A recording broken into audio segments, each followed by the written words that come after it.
Hello and welcome to The Catalyst, a podcast by Firstport taking you inside social investment.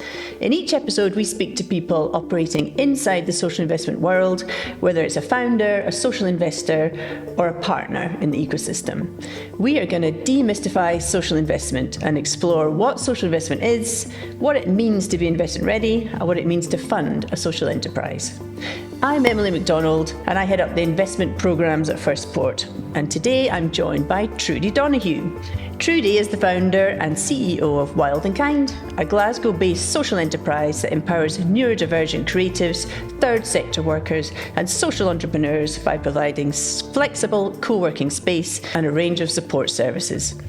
Wild & Kind has been supported by Firstport since its very early days and has had the Start It and Build It grants, participated in our LaunchMe investment readiness programme, and in 2021 successfully applied for investment from the Catalyst Fund.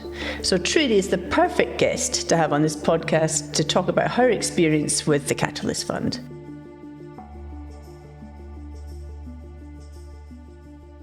So what did you do before you founded Wild & Kind, and what inspired you to start a social enterprise?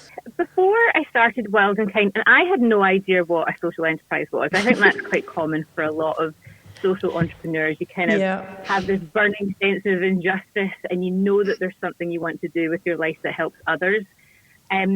Before actually starting Wild & Kind, I was at art school. I graduated in 2015.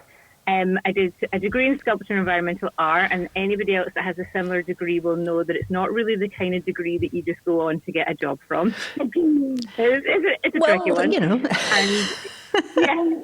I think all of the fine arts in general are tricky. But I'd always been a maker. I always liked making things. And so when I finished uni, I started making and selling sweary Riot Girl patches and T-shirts. And I basically had an embroidery machine all set up in a cupboard in my bedroom.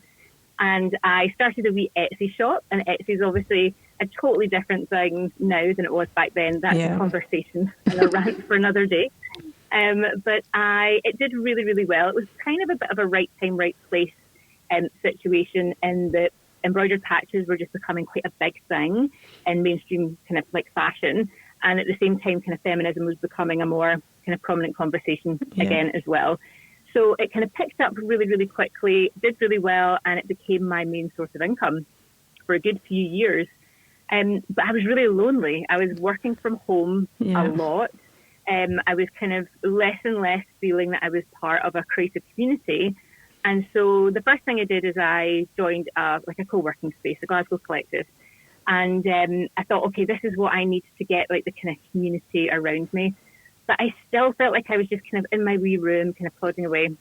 So a friend of mine and me decided to start running basically these low skill craft workshops as a way for us to hang out and meet other people. At this point, there was no intention of this becoming a thing. The first year we actually just ran in my flat, and we were really surprised that actually people that we didn't know showed up. We thought it was just going to be, like friends. We just shared some things on Facebook. Yeah. And then once I moved into the working collective, they had a really big space that I could use to basically, do them on a bit of a bigger scale. And it just kind of took off. We went into it because it's something that we knew that we needed. And I don't think we really appreciated how many other people also were kind of craving that community. And so we realized, this is fun, but we need a way to make it sustainable. We had to buy lots of, like materials and we would, have like food and things like that as well. So obviously, like I said earlier on, I didn't know what a social enterprise was, but I think I phoned my dad and I said, look, I've got this idea. We've been running it. We've got people coming. It's great. We've got people with social anxiety coming. People that, have been saying to us they basically wouldn't have really left the house for a week if it hadn't been for this. And we want to do it continuously, but we need some sort of a kind of business model to generate income. And I was basically just asking him for advice on how to do that. And he was like, you just explained basically what a food synthesis company is. And I was like, oh, okay. Dads are the best, aren't they? They always know what to say. Well, my dad's a very kind of businessy guy. So that's what I was like, if there's anybody that will know what I'm supposed to do, it'll be him. So he helped me in the beginning, just in terms of understanding what a social enterprise was. He helped me with all the original paperwork and to get started. And then and I think that's just when I knew, like, this is it. This is what I want to do. Whatever my internal mindset is as a human being, was I want to run a social enterprise. And then somebody, I think it was actually David Macbeth at the Glasgow Collective, where I was renting a space at the time, recommended that I get in touch with Firstport. Because at this time as well, I had no idea that you could get funding. I had no idea that there was all this support out there. And I went to Firstport and I applied for Start. And that was just the very kind of start of my journey as a social enterprise, and that was back in 2017. So it's been a good few years now, yeah. And for various reasons, the activities and the focus of Wild and Kind have changed quite a lot over the years.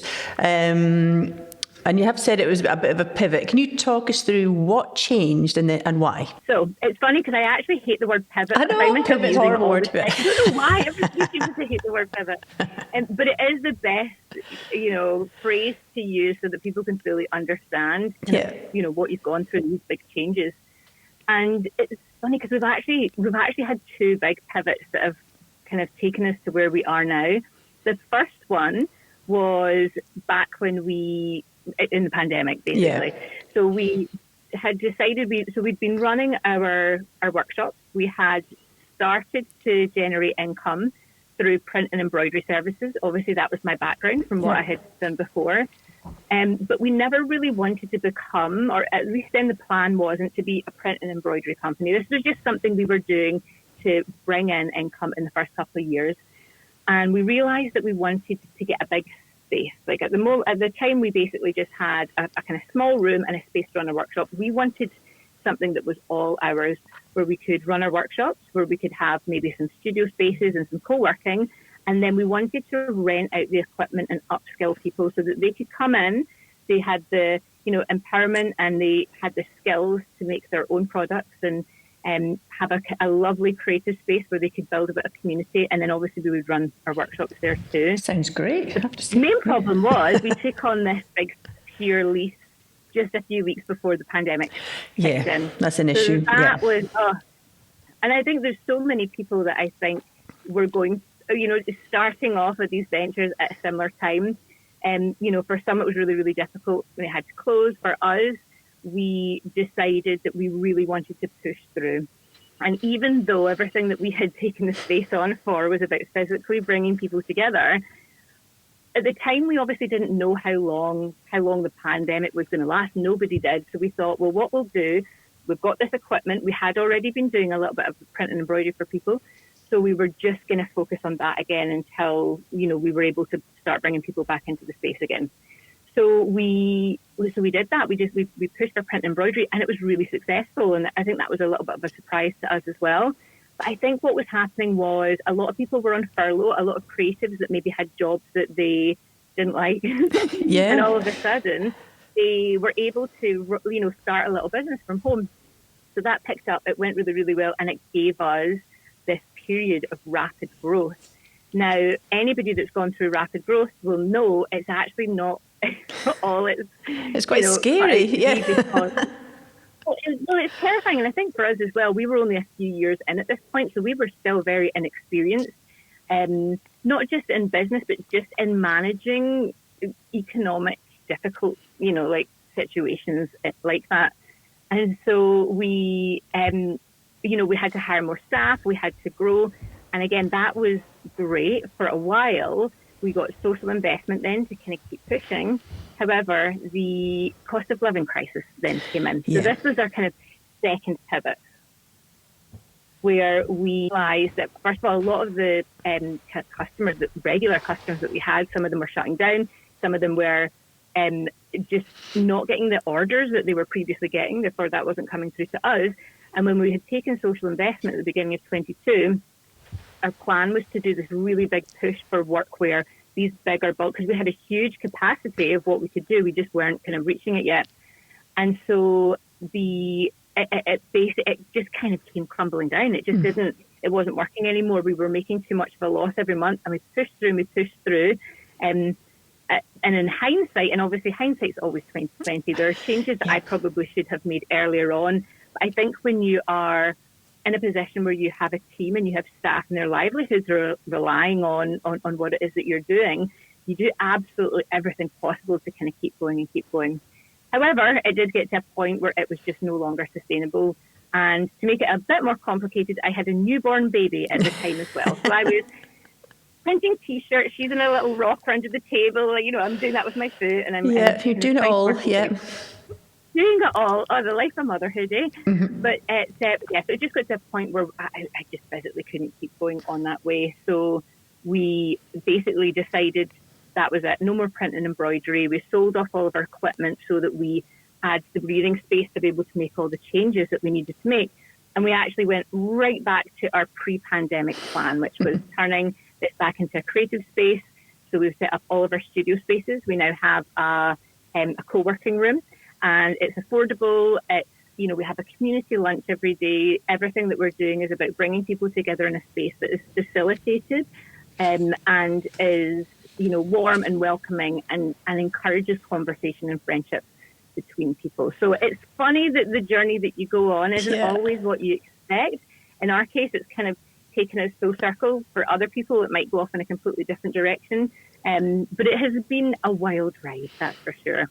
Yes, never a dull day, I'll tell you that. But before you applied for social investment, how did you fund Wild in Kind in the early days? And then what made you decide to apply for repayable investment, social investment from the Catalyst Fund? So in the very early days, I was able to get some help from the Startup Fund through Firstport.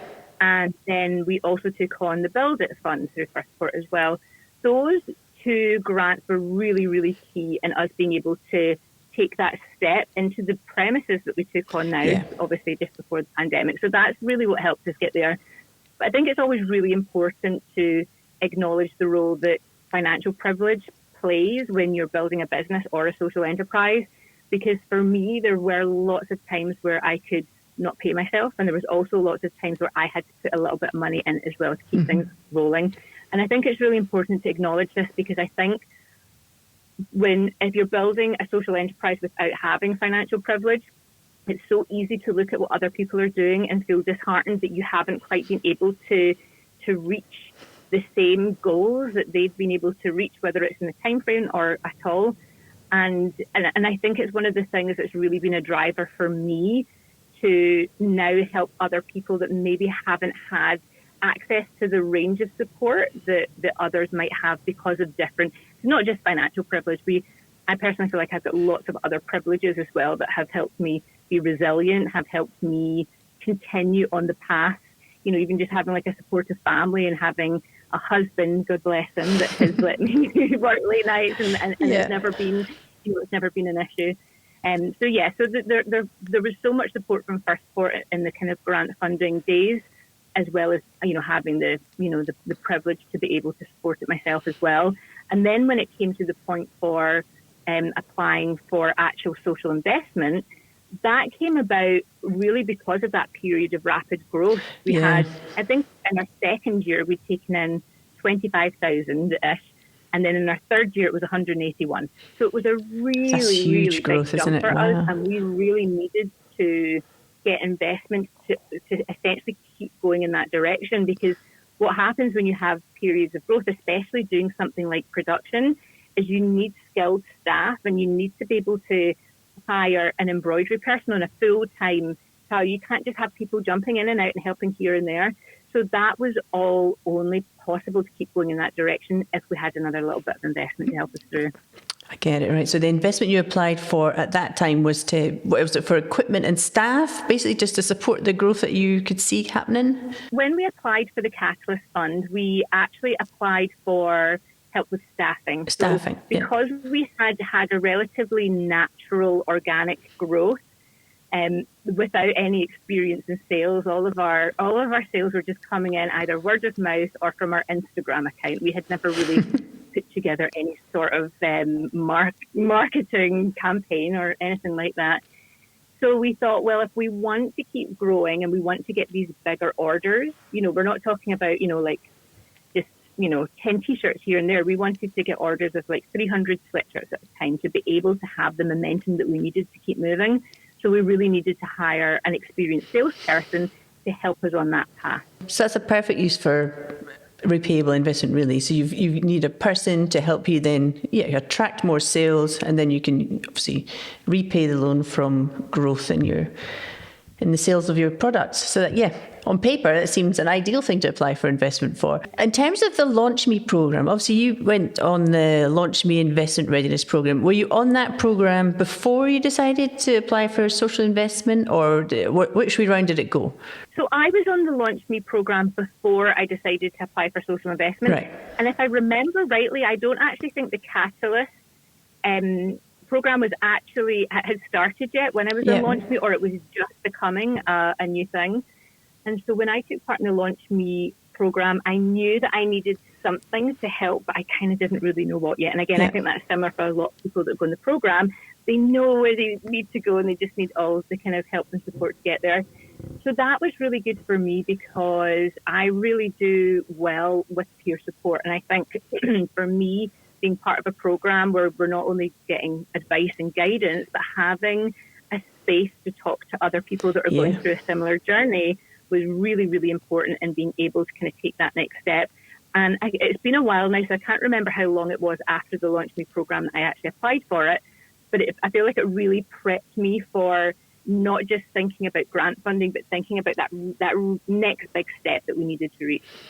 Yeah, and I have to say, but that's the feedback we get a lot from the program. People obviously get a lot from the program itself, but the thing that stays with people is the connections that they make. So we put everyone in a cohort, and you're right, it's the peer-to-peer sort of conversations and support and the sharing of what works, what hasn't, and contacts even. Yeah, it's a really cool part of the program that we're just trying to invest in and grow and sort of maximise. For me as well, I actually made quite a lot of contacts while on the LaunchMe program as well. There were some people that I've ended up going on to do business with, and to they've got services I need, we've got services they need, and there's a lot of people that I was on LaunchMe with that I still keep in contact with today, and that's been 5 years now. So there's definitely been a long-term impact from being a part of the program. So when you knew you needed investment, but you weren't sure what type to go for, did you look around? Did you investigate other loans or grants? And how did you end up at the Catalyst Fund? Yeah, I remember looking into other things. I think I just had such a good experience with Firstport, and obviously we'd already had such a good relationship. It was actually the first step for me. I had kind of looked a little bit into what else was out there, but it just felt like a natural step for me, because I knew Firstport. I already knew that you're all lovely. Everybody, I never really had good experiences, in my kind of communications and the support that I'd already received. So I think for me, knowing that it's not just getting given some money, that there's actually a human person that you can speak to, and it just felt like the natural one for us. And can you remember what the application process was like, and what information and documents did you have to have ready? So I do, even though it was a while ago, I do remember at the time it was the biggest, I guess, most difficult application I'd had to pull together. Yeah. Because unlike grant funding applications, I really had to prove that I could actually repay this money. So rather than it just being okay, we'll kind of do this and that, I really had to think so much more about our pricing, about what profit we can make, about our capacity, and about our staffing levels as well. Because I think when you're in the early stages, for a lot of people, you're just kind of winging it, and you're like, okay, we can do this, we can do this. And this actually forced me to stop and analyse absolutely everything. And it's funny because I actually think it's one of the reasons that I'm quite good at doing cash flows now, and I actually really like doing cash flows. I love spreadsheets. And before doing that, I didn't have a huge amount of experience in doing something on that scale. So although I can't remember what the actual application was like, I did a huge amount of work on my cash flow, a huge amount of market research, which again wasn't something that I'd necessarily spent a lot of time on in the past. And I also had to think a lot about risk. Again, because this was a repayable investment, it was the first time that I had really put myself in a position where I had to think about all the possible, everything that can go wrong and how that might impact us as a business. So I think even if I hadn't got the investment, I think the actual process of applying in itself was a really, really good learning experience for me. But I think it probably spent a good few months pulling it together, and that's not to put people off, but it was a really kind of in-depth look at everything we were doing. But it's funny because even though we spent a lot of time, looking at risk, one of the things that we never considered was something like a cost of living crisis. So it just goes to show you can still put lots and lots of, work into an application, and there are things that come up that don't always go to plan. Best thing you can build into your business is kind of flexibility, reserves, any kind of resilience that you can build in there just to be able to weather these storms that you're just not expecting. Was there anything that Firstport asked for that you weren't expecting? So any curveballs? When we had first applied, we were applying, it was mostly for staff. So we were looking at hiring a salesperson, but we had also asked for a little bit of a budget to hire somebody to help with our social impact, because one thing that we had found was the 2 years prior, the pandemic had given us almost like a little bit of a mission drift. We'd kind of gone into environmental impact more so than people, and that's obviously like a totally valid form of social impact. It's really, really important, but it wasn't really the driver for me. It wasn't really the thing that kind of got me out of bed and got me excited about social change. But what they had said when we applied was, well, actually, it would probably be better to just allocate the whole salary budget to a salesperson so that we could really keep focusing on building the business to get ourselves to a point of financial stability. And then we can go back and revisit social impact. And that was quite refreshing because, again, even though things didn't necessarily go to plan, I think it's really easy to worry about your social impact when you're a social enterprise. If you have periods where you're really just running a business because that's what you need to do, you're kind of thinking, oh God, this is why we started and I really need to do this.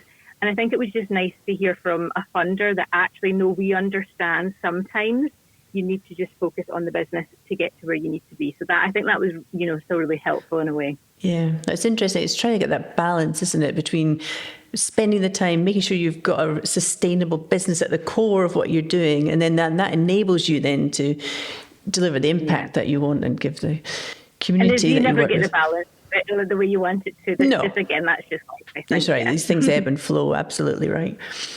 For anyone that's like a founder who's considering social investment, what misconceptions do you think need challenging?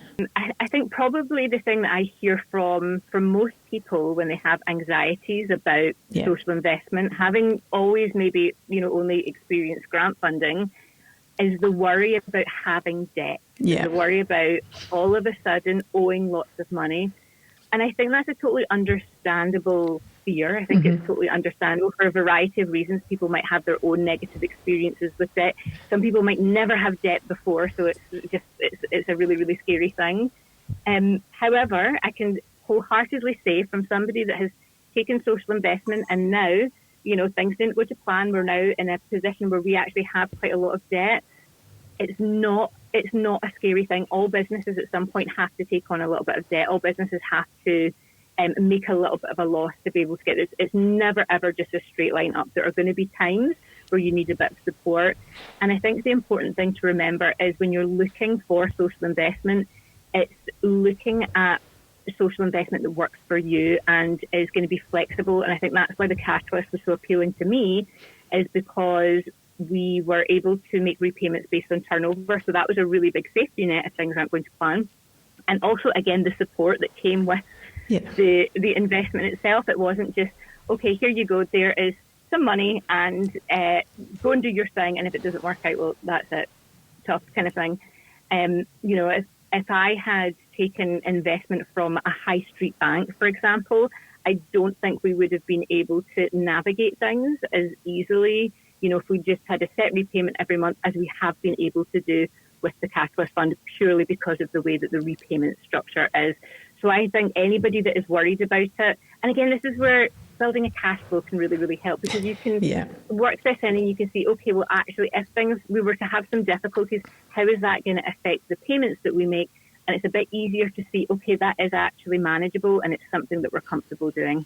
Completely agree. I mean, one of the things we've been working on is to sort of wrap recipients of the Catalyst Fund up in support post-investment. And obviously we expanded our team recently and brought in a growth advisor to work with recipients of Catalyst Fund for that very reason.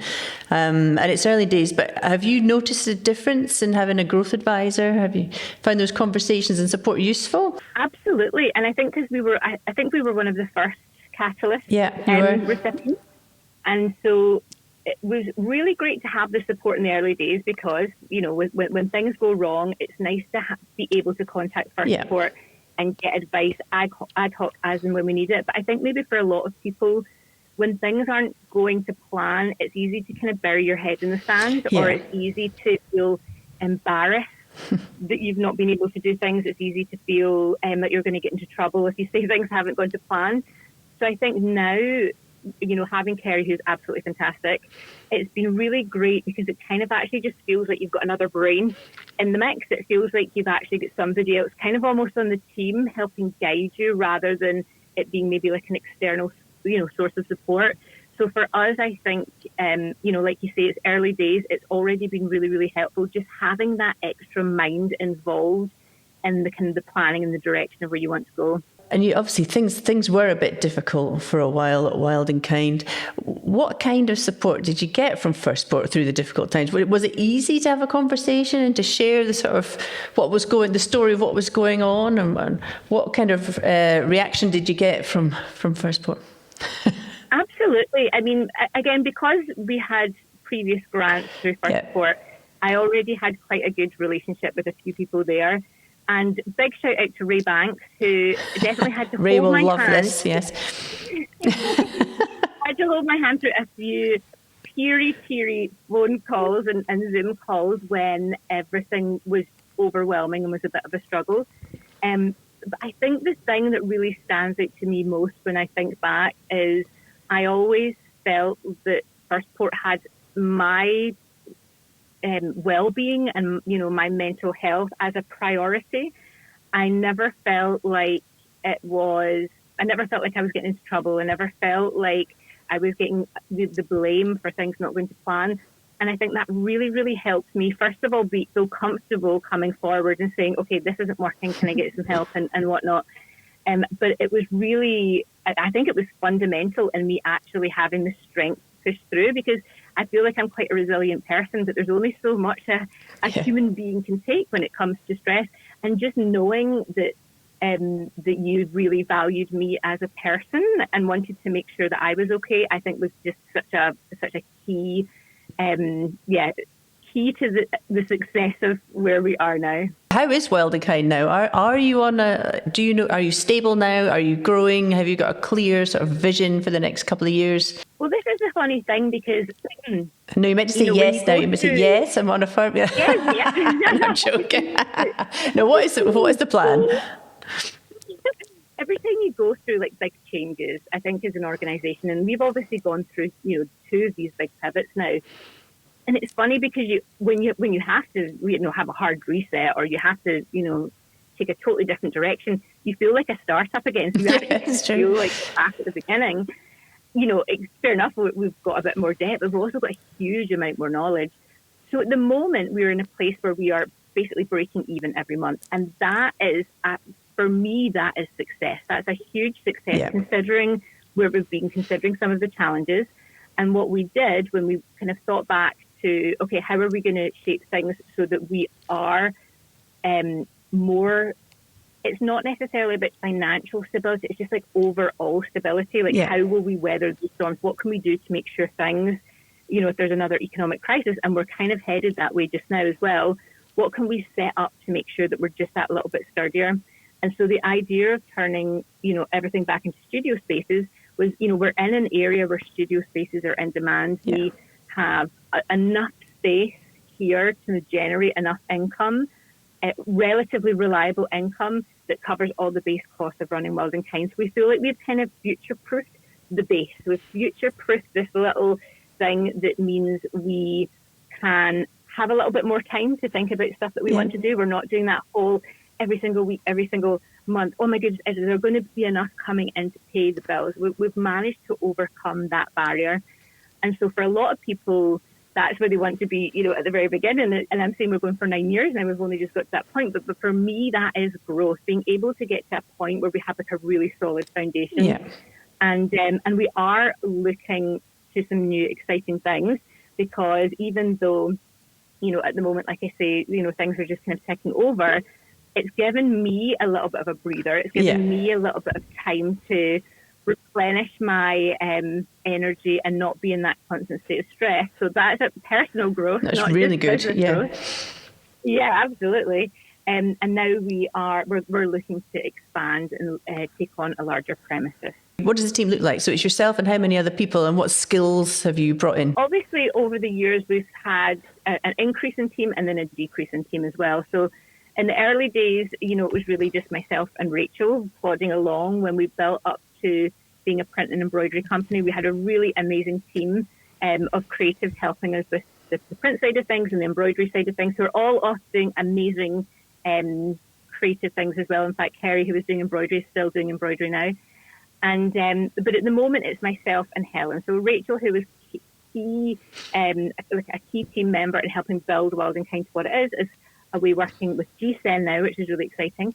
And Helen has come in, and she brings a lot of experience from the more corporate side of things. So HR, oh my goodness, she's absolute. When it comes to stuff, she is an absolute queen. And then we do actually have somebody else in with us just now on a paid work placement, Claire, who's absolutely amazing at social media. And so it's something we've neglected over the last wee while, but she's going to help us get that kind of back up and running as well. So a very, very small team. And, eventually it would be nice to build the team to be a little bit bigger eventually. However, I think I have now learned from experience that it is quite difficult to manage something like a salary bill when you're a really small organisation. So I think it's really important in the future for me, as we grow, to not immediately increase the team until we're at a point where we can really create stable long-term employment, because it's a really difficult thing. And I think that's what I found during, when we went into the cost of living crisis. It's really, really difficult being essentially responsible for other people's livelihoods. And it's something that you shouldn't take lightly, and you should always really, really consider to do in the most ethical and, sustainable way for everybody, not just the business. Yeah, it's a big responsibility, absolutely. Absolutely, yeah, absolutely. On your board, what type of people do you have on your board? Have you got? Is that where you get sort of strategic advice, or do you bring in people with skills that you don't have? Yeah, so the board is 3 people. So it's myself and then Helen, who's involved in the day-to-day. Yeah. And Helen right now is in charge of running our social impact projects as well. And then we also have Kirsty, and Kirsty has a huge amount of knowledge in social impact and in running social enterprises. We're all neurodivergent, so between us, it's a really supportive board. It's a really I feel really supported and equally challenged when it comes to the directions that we want to take, and when it comes to all of the new ideas. Because again, like I say, things are relatively. It's not that things are slow going. Things are a little bit calmer at the moment, but it's nice because that's what's given us the time to really have a little bit of a recharge and rethink our kind of strategic direction going forward. So for your next chapter, so your growth, the growth that you're looking at, are you contemplating taking on more investment, or how are you going to fund that next step? So, the next big thing for us is hopefully to take on a larger premises. Now, it's not actually been built yet. I love it, Trudi. You're always thinking outside the box. So you've taken on a building site, yes. So that is in the works. It's something that is largely out of our control in terms of time frames. So we're just kind of looking forward to once that kicks off. Now, again, with my experience with investment, it has been positive, albeit the fact that it's still a largely positive experience. And at the same time, though, I don't always want to be reliant on grant funding. I don't want to be reliant on, investment. The goal is to keep things going in a way where we get that financial stability while repaying the loans that we do have. However, for taking on a larger premises, there is a good chance that we're going to need a little bit of investment to do so. So when the time comes, I will absolutely be looking to see what's out there. However, I think there is a chance that we will be able to do it without needing a large chunk of money. And that's actually purely as a direct result of the investment that we previously had. And it's not because we have any of it left as such. It's just because what that allowed us to do in terms of, it's funny because we talk about growth and I think we think about growth as just this line going up. Yeah. And I think growth is so much more than just the bank balance. It's so much more than the profit. A lot of it is about the growth in knowledge, the growth in your services, the growth in your personal development and leadership and everything.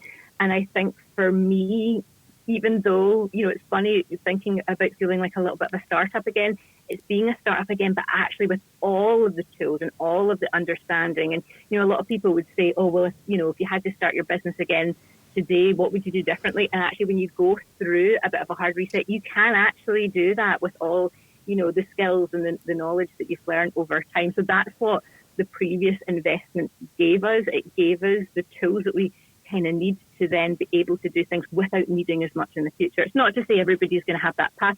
Every different, trading income is going to need different levels of investment depending on what it is that you need. But yeah, we will look at it, but it's something that we might not necessarily be 100% reliant on. And for founders listening who are maybe at the startup phase or they're just growing and they're looking around for investment and thinking, oh goodness, what do I do next? Do you have one piece of advice for a social entrepreneur who's got plans to grow?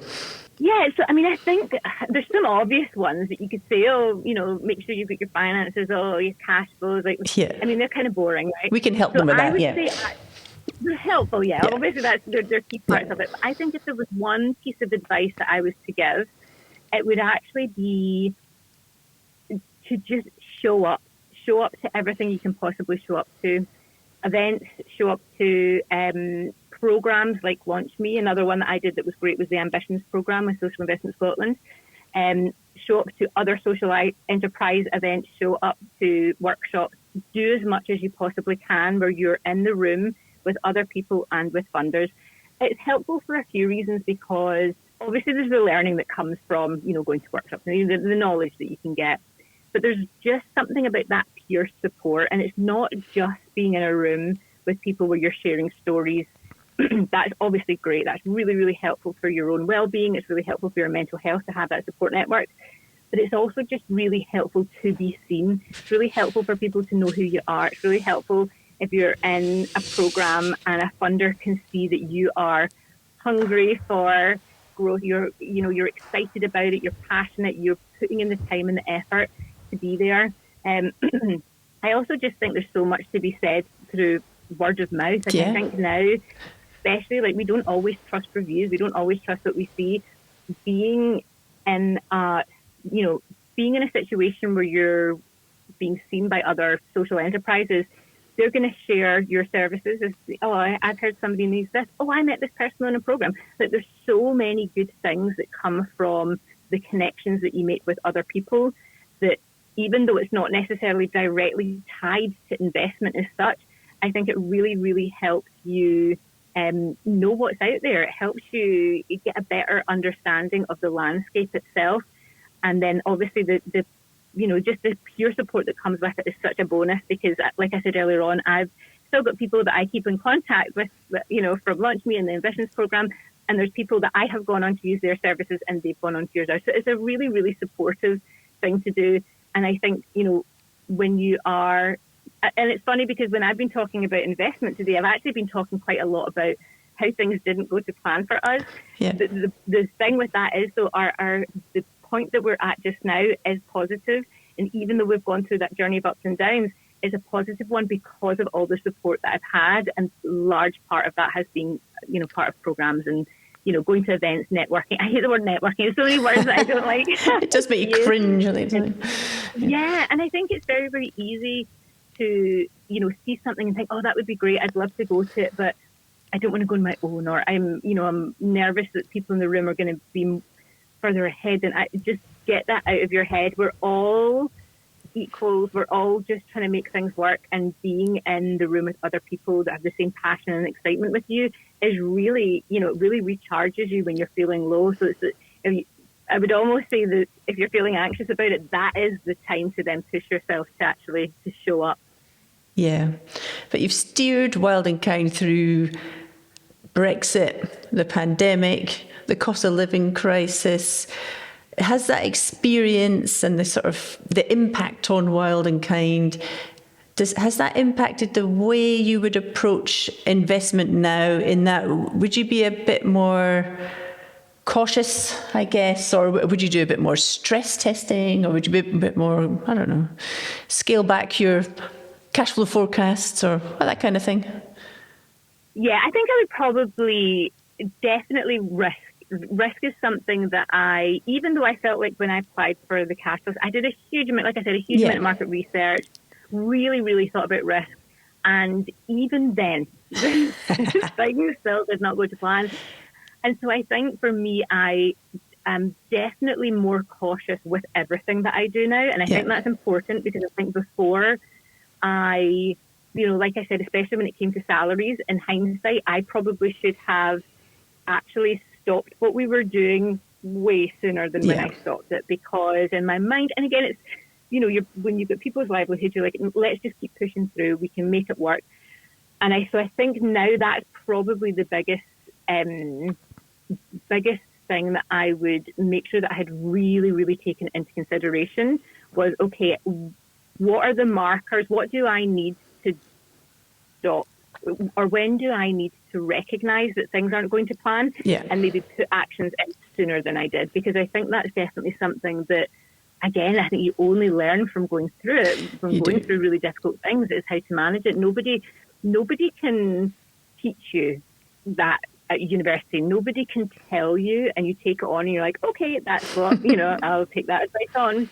And I think that's why also I don't really think about the debt that we have as debt. I don't think about it as such a heavy thing. I kind of almost, in my mind, it feels a little bit more like a student loan. You've paid this money, you've got lots of knowledge in return, and you're paying it off over time. And I think that's for me anyway, that feels like a really healthy way to think about the kind of liabilities that we have, because even though what we applied for that investment for, we didn't go in that path, we didn't get what we expected, we didn't reach our goals, we had still got so much from it. It was just in a different direction. It's just the fact that now we've got all of this skills and knowledge. And I also have learned from it that I actually just really love business. And it's not something that I ever thought younger me would really hear myself saying out loud.